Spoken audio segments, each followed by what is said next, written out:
جی السلام علیکم کفایت صاحب. جی وعلیکم السلام.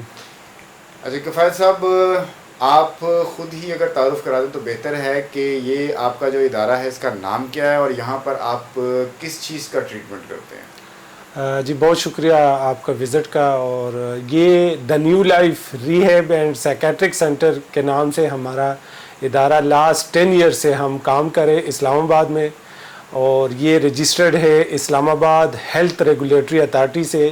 ان کے 4 بڑے ریہیبلیٹیشن سینٹرز ہیں، جن میں 3 میل کے لیے ہے اور 1 فیمیل کے لیے ہے. تو یہ ہمارا جہاں پہ نشے اور نفسیاتی مریضوں کا علاج ہوتا ہے، یہ وہ ادارہ ہے. ٹھیک ہو گیا. تو سر یہ بتائیے کہ نشے کا جو علاج ہے اس کا کیا طریقہ کار ہے؟ سب سے پہلے یہ بتائیے گا کہ نشے کے علاج والے آپ کو اپروچ کیسے کریں، نمبر 1. نمبر 2، وہ مریض کو لے کے آتے ہیں یا مریض کو لینے بھی آپ چلے جاتے ہیں؟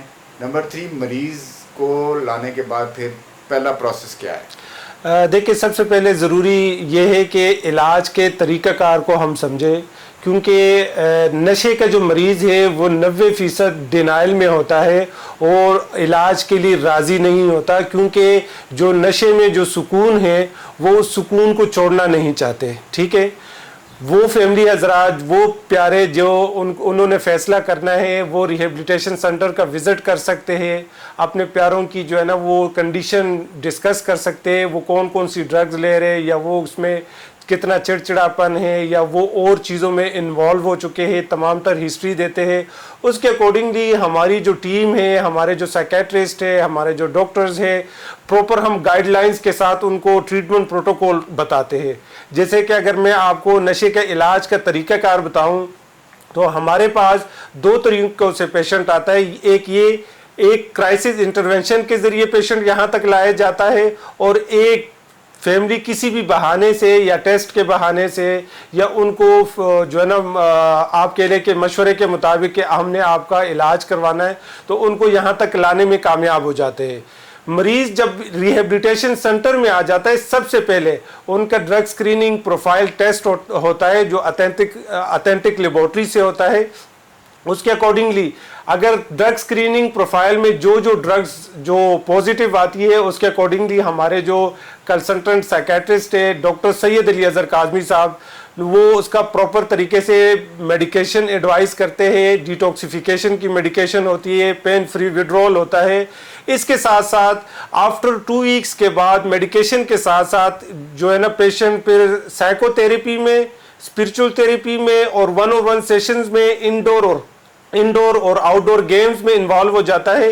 جس طرح دوائیوں کے بعد جو سائکیٹرسٹ کا جو کام ہے، اس کے بعد ماہر نفسیات کا کام شروع ہوتا ہے. ماہر نفسیات چونکہ پیشنٹس کی 1-to-1 سیشنز، گروپ تھیریپی، اس کے ساتھ ساتھ فیملی کونسلنگ بھی جو ہے نا کی جاتی ہے.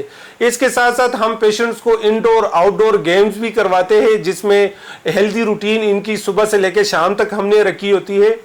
اور علاج جو تیسرا مرحلہ ہوتا ہے، جس طرح پہلا مرحلہ میڈیکیشن کا، سیکنڈ مرحلہ جو ہے نا وہ سائیکو تھیریپی کا، اور جو 3rd مرحلہ ہوتا ہے وہ اسپرچل تھیریپی کا ہوتا ہے.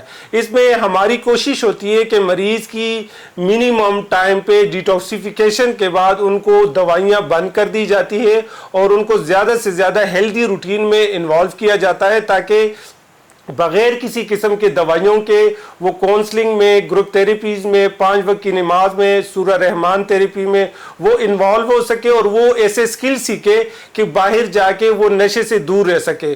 بہت سے ایسے نوجوان جو کہ یہاں سے ٹریٹمنٹ کروا کے جاتے ہیں، وہ ہم ان کو ایڈوائز کرتے ہیں کہ آپ نے اپنا ٹریٹمنٹ کے بعد کیسے اپنا فالو اپ رکھنا ہے اور نشے سے کیسے بچنا ہے.